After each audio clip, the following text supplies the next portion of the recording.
الساق بالساق إلى ربك يومئذ المساق.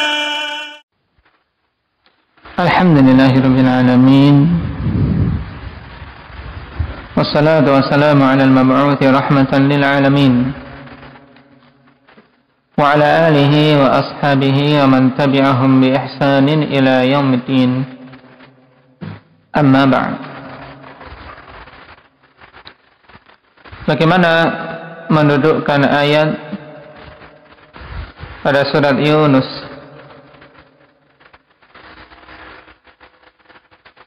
Ala inna awliya Allah la khawfun alaihim wa la hum yahzanun. Dengan firman Allah Subhanahu wa taala di surat Al-Isra. Wa lam yakul lahu syarikun fil mulk wa lam yakul lahu waliyyun minadh dhulli wa kabbirhu takbira. Indak ya Ridwan.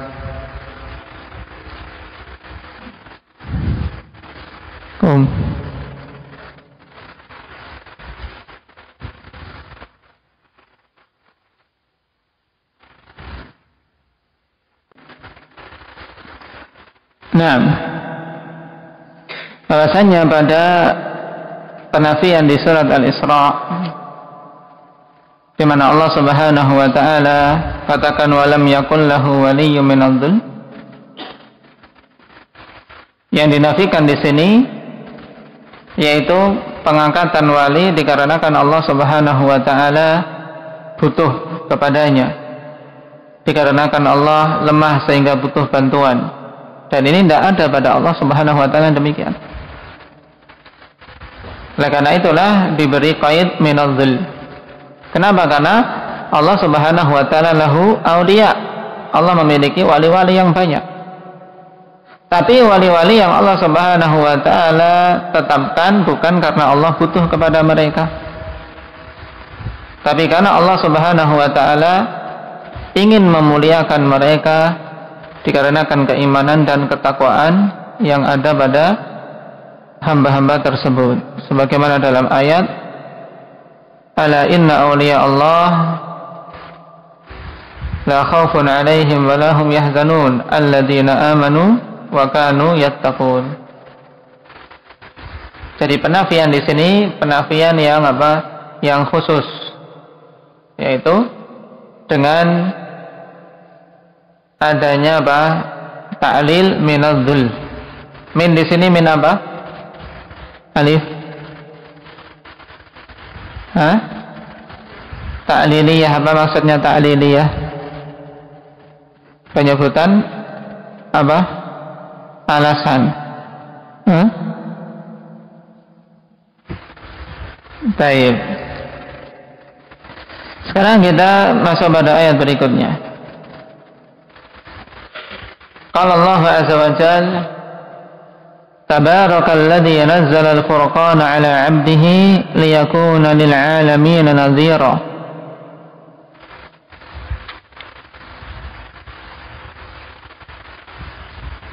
Alladzi lahu mulku as-samawati wal ard wa lam yattakhidh waladan wa lam yakul lahu syarikun fil mulk wa khalaqa kulla syai'in faqaddarahu taqdira. Ayat di surat Al-Furqan, di mana Allah Subhanahu wa taala katakan Tabarakalladzi nazzala al-furqan. Dan tabarak telah kita lewati. Nam fi'lun madhi ma'khudun minal barakah. Wa hiya an-nama' wa ziyadah al-mustaqirrah ats-tsabitatud daimah. Tayyib diambil dari kata barakah yang bermakna an-nama' wa ziyadah, yaitu tumbuh dan bertambah. Dan mustaqirrah, sabitah, yaitu sesuatu yang tetap kokoh, daimah, yang terus menerus. Ini kandungan dari kata barakah yang asal muasalnya akhwanifillah dari al-birkah. Kalau penggunaan sebagai kata al-birkah, ya, madah ba, ra dan kaf, ini menunjukkan apa? Sesuatu yang subut dan lazim, sesuatu yang tetap ada, senantiasa ada dan kokoh. Namanya birkah itu air senantiasa ada padanya. Birkah itu kolam yang senantiasa ada airnya. Wa hadhihi al-lafdhatu la tusta'malu illa lillahi subhanahu. Dan lafaz ini tidak digunakan kecuali untuk Allah Subhanahu wa taala. Sehingga tidak boleh khonifillah digunakan untuk selain Allah. Dan di antara kekeliruan seseorang ketika ingin mendoakan atau ingin mengamalkan sabda Nabi sallallahu alaihi wasallam untuk apa? Untuk mendoakan keberkahan ketika melihat sesuatu yang dia takjub atau dia sukai. Idza ra'a ahadukum ma yu'jibuhu falyubarrik. Jika salah seorang di antara kalian melihat sesuatu yang dia sukai atau yang dia takjub padanya, maka doakan keberkahan. Sebagian orang dengan mengatakan tabarakallah.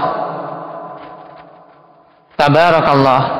Kalau seperti ini akhwanifillah belum memenuhi perintah Nabi sallallahu alaihi wasallam untuk mendoakan keberkahan. Kenapa? Karena makna tabarakallah ini apa? Adalah pujian bagi Allah. Nah, taib yang maknanya akhwanifillah tabaraka dikatakan Syekh Ibnu Utsaimin sama, yaitu ta'ala wa ta'azama. Itu bisa kita artikan dalam bahasa kita maha tinggi Allah, maha agung Allah. Taib. Nah, berarti belum ada doa meminta keberkahan. Paham? Sehingga kadang didengar pada sebagian awam ingin mengamalkan itu tapi keliru dengan mengatakan tabarakallah. Tapi katakan apa pengamalannya? Indaka Syafiq, kalau ingin mendoakan keberkahan pada sesuatu yang dia sukai ketika dilihat, apa doanya? Nah, dengan mengatakan Allahumma barik, ya Allah berkahilah. Wala tusta'malu illa bilafdil madhi, dan tabarak ini tidak digunakan kecuali dengan lafaz madhi.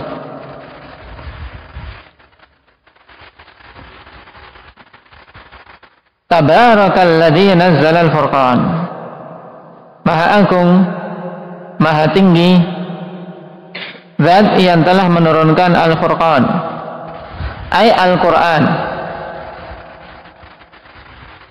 Summiya furqanan li'annahu yafruqu bainal haqqi wal batil. Dinamakan dengan furqan karena kitab ini memisahkan antara yang hak dan yang batil. Dalam sebagian hadis dikatakan Muhammadun farqun bainan nas. Muhammad itu pemisah antara manusia. Jadi manusia terpisah, terpecah antara yang muslim dan kafir.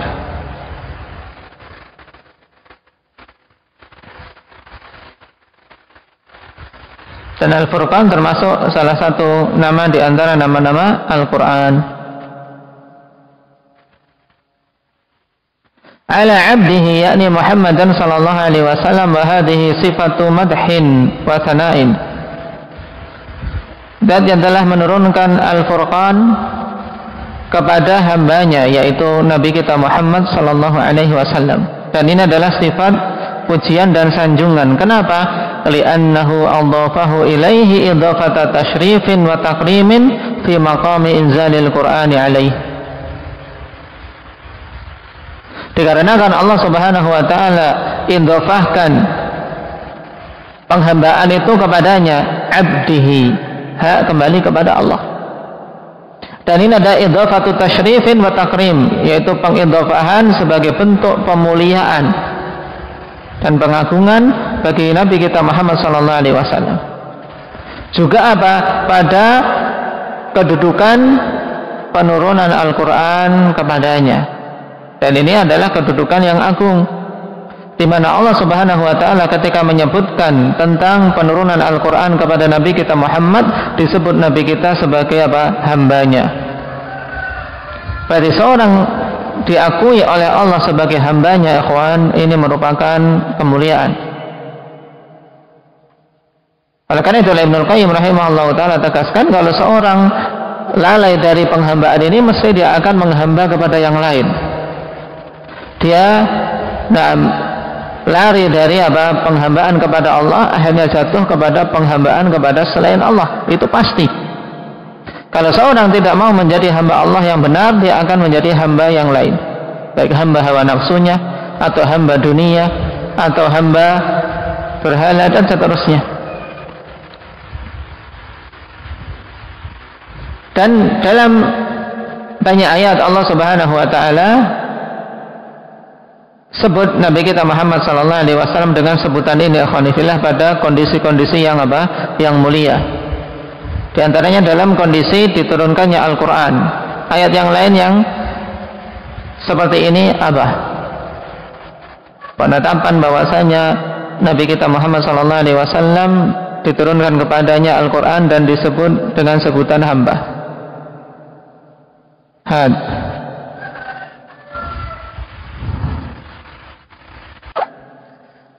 Qala Allah azza wa jalla, alhamdulillahilladzi anzala ala 'abdihi al-kitaba wa lam yaj'al lahu 'iwaja. Segala puji bagi Allah Subhanahu wa taala yang telah menurunkan Alkitab pada hambanya, ala 'abdihi. Yang bersama dengan awal di surat Al-Furqan. Dan tidak menjadikan pada Alkitab tersebut iwaj. Yaitu apa iwaj? Bengkok. Enggak ada pada Al-Quran itu kebengkokan, penyimpangan, tidak ada. Bahkan kitab itu qayyiman, kitab yang lurus. Ini maqam inzalil Quran. Juga Allah Subhanahu wa ta'ala sebut nabinya dengan istilah hamba pada maqam kedudukan penurunan wahyu. Ini banyak yang sudah hafal.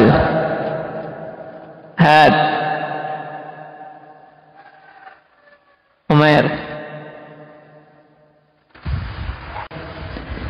Naam, wa auha ila 'abdihi ma auha, dan Allah wahyukan kepada hambanya apa yang telah diwahyukan. Ini maqam wahyi.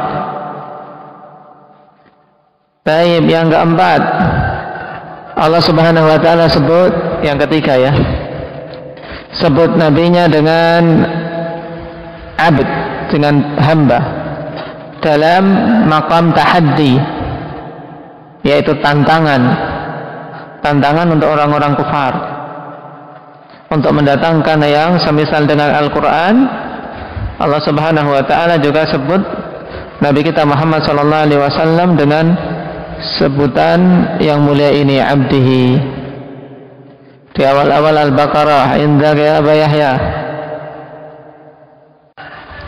Naam, qala Allah azza wa jalla, wa in kuntum fi raibin mimma nazzalna ala abdina, ya, ala abdina fa'tu bi suratin min mithlih. Baik. Yang berikutnya ini paling mudah. Allah Subhanahu wa ta'ala sebutkan nabinya dengan istilah abd dalam maqam yang mulia juga, yaitu Mi'raj.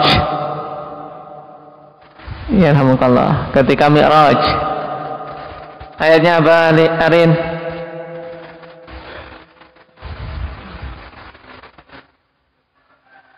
Nah, kalau sampai tidak bisa push up. Nah, Subhanalladzi asra bi 'abdihi lailan minal masjidil haram ilal masjidil aqsa. Nah, maqam Isra wal Mi'raj. Nah, pada ayat-ayat yang agung ini, semua kondisi-kondisi yang menakjubkan, kondisi-kondisi yang tidak Allah berikan kepada manusia biasa, Allah sebut Nabi kita Muhammad sallallahu alaihi wasallam bahwasanya dia adalah hambanya. Yang menunjukkan mulianya seorang diakui oleh Allah Subhanahu wa taala sebagai hamba. Dan sekaligus ikhwani fillah sebagai apa? Sebagai peringatan bahwasanya setinggi apapun kedudukan Nabi kita Muhammad sallallahu alaihi wasallam, tetap dia adalah apa? Dia adalah hamba, tidak boleh diibadahi. Ini faedah terbesar dari sekian banyak faedah. Yang pertama, untuk apa? Menunjukkan kemuliaan beliau, yang beliau berbeda dari hamba-hamba yang lain. Yang kedua, untuk menunjukkan bahwasanya kemuliaan yang begitu tinggi tidaklah kemudian mengeluarkan beliau dari kriteria seorang hamba. Liyakuna lil alamina nadhira, agar dia menjadi pemberi peringatan bagi semesta alam ini. Lil alamin, kullu ma siwallahi alam, kata Syekh Muhammad bin Abdul Wahhab rahimahullah ta'ala dalam salah satu usul. Semua selain Allah adalah alam, mencakup al-ins wal jin yang dimaksud di sini. Karena lil alamina nadhira, sebagai peringatan bagi alam ini, yang dimaksud adalah manusia dan jin. Wa hadza min khususiyatihi sallallahu alaihi wasallam, dan ini termasuk di antara kekhususan Nabi sallallahu alaihi wasallam, di mana beliau diutus ikhwanifillah untuk keseluruhan umat manusia dan umat jin. Sebagaimana dalam hadis di Sahihain dari Jabir bin Abdullah radhiyallahu anhu, "Utitu khamsan lam yu'tahunna ahadun min qabli." Aku diberi 5 perkara yang tidak diberikan seorang pun kepada seorang pun sebelumku. Di antaranya apa? Wa bu'istu apa? Ilan nasi nga'ammah, atau ilan nasi kafah. Padahal dulu apa? Karena Nabi yub'atu ila qaumihi khassah. Dulu para nabi itu diutus hanya kepada kaumnya saja. Nabi Musa diutus kepada Bani Israel saja. Makanya ketika bertemu Khidir yang bukan termasuk Bani Israel, beliau tidak beramal dengan syariat Nabi Musa. Sedangkan Nabi kita Muhammad, apa, wa bu'ithu ilan nasi ammah, aku diutus kepada keseluruhan manusia. Tayyib. Dan juga istinbat yang bagus dalam syarah Ibnu Utsaimin akhwanifillah dari kata liyakuna lil alamin, ini menunjukkan bahwasanya Nabi kita Muhammad adalah apa? Khatamun nabiyyin, penutup para nabi. Tidak akan ada nabi dan rasul setelah beliau. Kenapa? Karena kalau seandainya ada rasul setelah beliau, berarti tidak akan diutus kepada alamin, tapi diutus kepada umat sampai datangnya rasul tersebut. Karena perkataan liyakuna lil alamin menunjukkan apa? Semenjak beliau diutus sampai berakhirnya dunia ini. Ini istinbat bagus yang butuh ditambahkan untuk apa? Dalil bahwasanya Nabi kita Muhammad sallallahu alaihi wasallam adalah penutup para anbiya wa rasul. Nadhiran ay mungdhira. Nadhiran maksudnya mungdhira, yaitu pemberi peringatan. Ma'khudun minal ingdhar, yang diambil dari kata al-ingdhar, yaitu peringatan. Wa huwa al-i'lamu bi asbabil makhafah. Yang dimaksud dengan peringatan itu apa? Yaitu al-i'lam bi asbabil makhafah, yaitu memberitahu tentang sebab-sebab perkara yang menakutkan. Sebab-sebab yang apa? Menakutkan, yaitu diberi peringatan dari siksa api neraka, diberi peringatan dari apa? Dari ngerinya hari kiamat dan seterusnya. Tayyib. Wa qawluhu liyakuna ta'lilun li'inzalil furqani alaihi. Merupakan ta'lil, alasan penurunan Al-Furqan kepada beliau sallallahu alaihi wasallam. Yaitu diturunkan Al-Furqan untuk apa? Agar beliau menjadi pemberi peringatan. Liyakhussahu birisalatil 'ammah thumma wasafa nafsahu subhanahu bi arba'i sifat. Yaitu maksudnya agar Allah Subhanahu wa taala khususkan dia dengan risalah yang sifatnya umum, mencakup semua manusia dan semua jin. Kenapa? Dia nadhiran, sebagai pemberi peringatan. Kemudian Allah Subhanahu wa taala sifati dirinya dengan 4 sifat di dalam ayat ini. Al-ula qauluhu alladzi lahu mulkus samawati wal ard. Yang pertama, pensifatan bahwasanya Allah adalah zat yang memiliki kekuasaan, kerajaan langit-langit dan bumi secara keseluruhan, duna ghairihi, bukan yang lainnya. Fahuwal mutasarrifu fihi ma wahdah, dialah zat yang mengatur pada kedua makhluk tersebut sendirian, langit dan bumi semuanya. As-sifatu tsaniyah, sifat yang kedua, walam yattakhid walada, dan Allah tidak mengambil satu anak pun. Kama taz'amun nasara wal yahud, sebagaimana disangkakan oleh orang Nasara dan orang Yahudi bahwasanya Allah punya anak. Makanya Allah bantah. Demikian pula persangkaan yang lainnya dari orang-orang musyrikin. Wadzalika likamali ghinah, yang demikian itu karena kesempurnaan kekayaan Allah, di mana Allah tidak butuh kepada selainnya.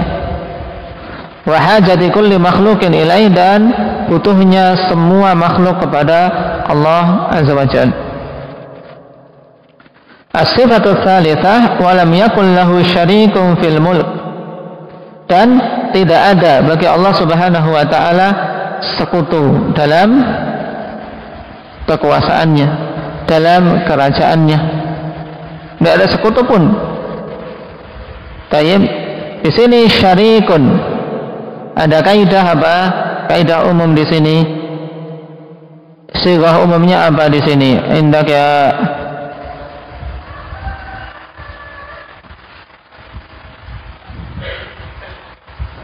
Apa ya? Nakirah fi siyakin nafi, na'am, tufidul umum. Syarikun nakirah dalam konteks nafi, memberikan makna umum, yaitu na'am, tidak memiliki sekutu satupun, yaitu baik itu dari kalangan manusia, dari kalangan jin maupun dari kalangan malaikat, tidak ada sekutu bagi Allah. Tayyib. Fihi raddun ala tawaifil musyrikina minal wathaniyati wathanawiyyati wa ghairihim. Padanya bantahan untuk golongan-golongan dari kaum musyrikin, baik itu wathaniyah maupun sanawiyah dan selain mereka. Kalau sanawiyah kemarin telah kita lewati, apa makna sanawiyah? Nah, kenapa disebut sanawiyah? Aba Muhammad yang belum dapat soal siapa? Akhana Faisal. Tidak Faisal. Kenapa dinamakan sanawiyah?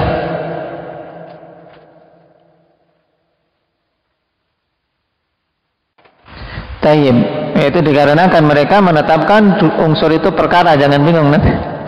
Yaitu mereka menetapkan dua perkara yang disifati oleh mereka azali. Yang satunya cahaya, na'am, yang merupakan Tuhan kebaikan, dan satunya kegelapan yang merupakan Tuhan keselekan. Ini dinamakan sanawiyah. Nah sekarang wathaniyah, kawan. Taib, wathaniyah maksudnya yaitu para ubadul authan, yaitu penyembah berhala. Karena al-authan jamak dari wathanun, yaitu timthal, berhala-berhala yang diibadahi selain Allah Subhanahu wa taala. Baik itu dari kayu, sawa'un kana min khashabin aw hajarin aw nuhasin aw ghairi dzalik.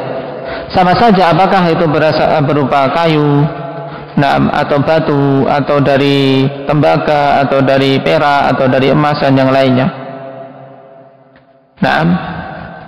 Makanya wathaniyah yaitu secara mudahnya apa? Para penyembah apa, Iqbal? Para penyembah berhala. Ini wathaniyah. Bedakan dengan sanawiyah. Dan yang lainnya dari semua kelompok yang menetapkan sekutu bagi Allah Subhanahu wa taala. As-sifatur rabi'ah wa khalaqa kulla syai'. Dan zat yang telah menciptakan segala sesuatu. Nah, lafaz ini tuh sangat penting kalau kita memahaminya, ikhwan. Wa khalaqa kulla syai' di sini sighah umum dengan apa? Yang menunjukkan keumumannya mana Ahmad?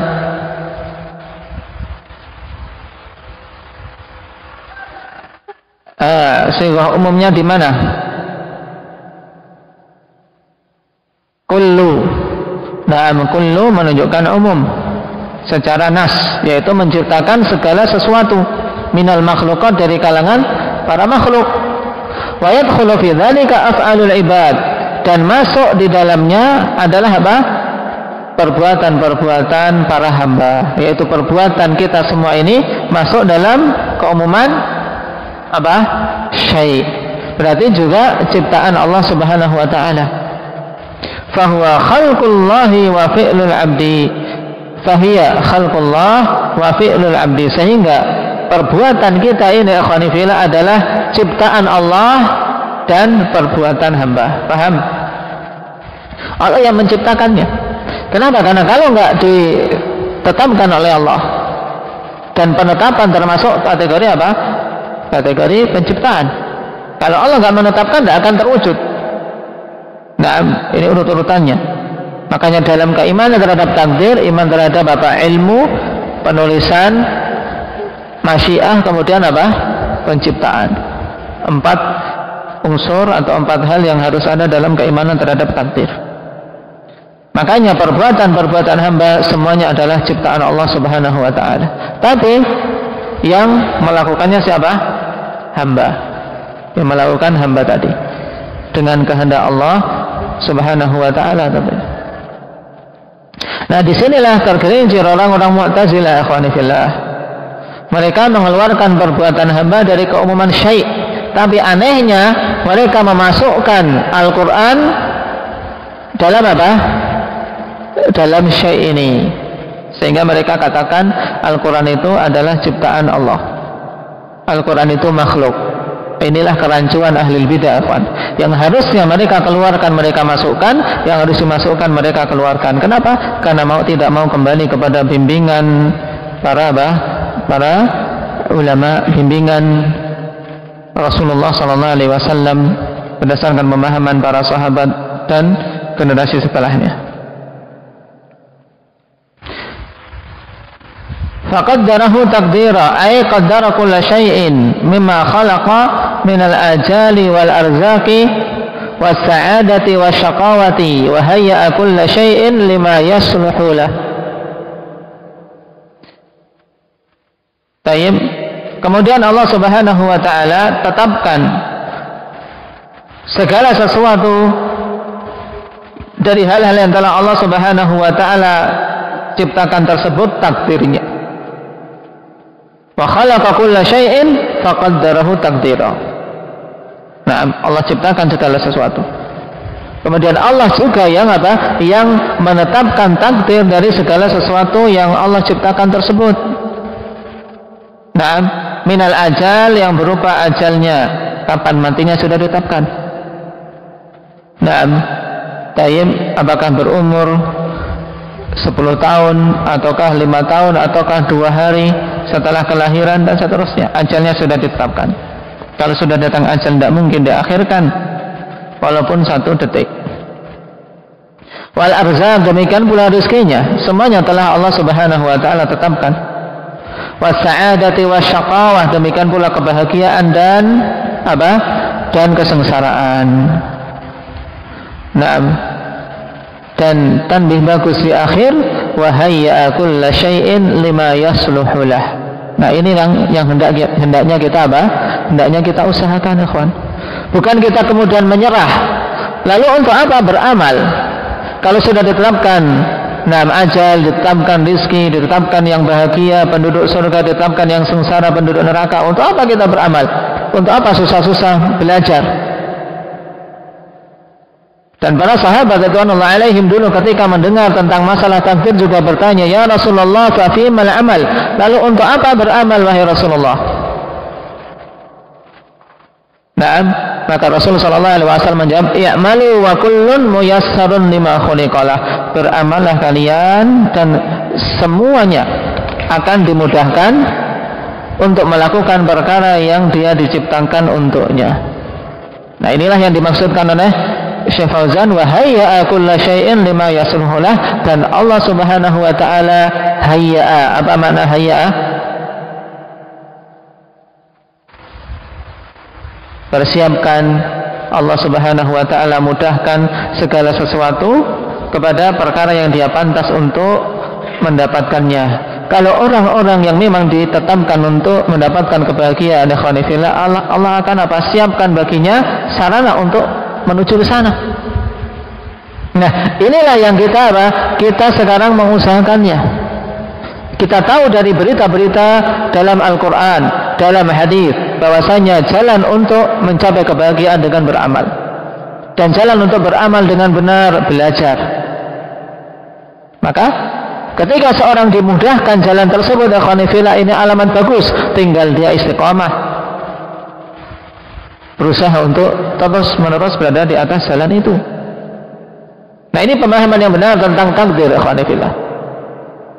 Nah, ketika kita tahu mana jalan yang benar, ya kita jalani, dan kemudahan yang Allah berikan ini alamat bagus.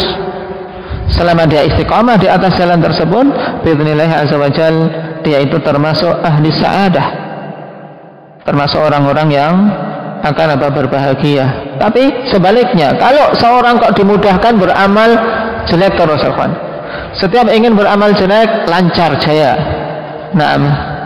tayyib, lancar semuanya, sarananya mulus, ini alamat tidak bagus, alamat sengsara. Tapi sebagian orang, setiap mau berbuat jelek, mesti saja ada halangannya. Baru niat saja sudah ketahuan. Nah, ini bersyukur. Bersyukur bahwasanya Allah Subhanahu wa taala halangi dia dari apa? Dari perbuatan buruk.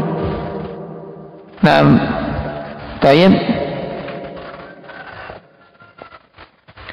Qala Ibnu Katsir rahimahullahu taala, nazzaha nafsahu 'anil walad wa 'anil syarik, thumma akhbara annahu khalaqa kulla syai'in faqaddarahu taqdira. Allah sucikan dirinya dari memiliki anak dan dari sekutu. Kemudian Allah kabarkan bahwasanya dia menciptakan segala sesuatu, kemudian dialah yang menakdirkannya dengan takdir yang ditetapkan. Ai kullu syai'in mimma siwahu makhluqun marbub. Maknanya segala sesuatu selain dia adalah makhluk marbub, yang diciptakan, diatur dan dikuasai oleh Allah. Wa huwa khaliqu kulli syai', dan Allah adalah pencipta segala sesuatu. Wa rabbuhu wa malikuh, dan Rabb serta penguasanya. Wa ilahuh, dan sesembahan yang wajib untuk disembah. Wa kullu syai'in tahta qahrihi wa tadbirih, dan segala sesuatu berada di bawah penguasaan Allah dan pengaturannya. Wa taskhirihi wa takdirihi, dan di bawah apa? Di bawah pengarahan Allah. Kemanapun Allah mengarahkan, tidak akan mungkin dia menolak. Wa takdirihi, dan di bawah ketetapan Allah Subhanahu wa taala. Maka ini yang wajib kita ingat, kemudian kita yakini, ikhwani fillah. Tinggal kita menempuh jalan yang telah jelas dan terang berdasarkan petunjuk Rasul sallallahu alaihi wasallam. Kita tempuh itu dan istiqamah di atasnya. Pertahankan walaupun apa yang menimpa dia, baik itu dia ditimpa dengan kelancaran rezeki, tetap berusaha istiqamah. Dan sebaliknya, ketika mendapatkan ujian juga tetap berusaha berada di atas jalan tersebut. Karena semuanya akhwani fillah ujian. Jangan sampai keadaan seperti sebagian manusia, ketika mendapatkan ujian berupa kesempitan rezeki, dia berpaling dari jalan Allah Subhanahu wa taala dan menunggu waktu-waktu rezekinya lancar baru ingin beribadah dengan baik, menuntut ilmu dengan baik. Ini tertipu, akhwan. Tertipu. Allahul musta'an. Nasallallahu ta'ala at-taufiq was sadad, walhamdulillahirabbil alamin.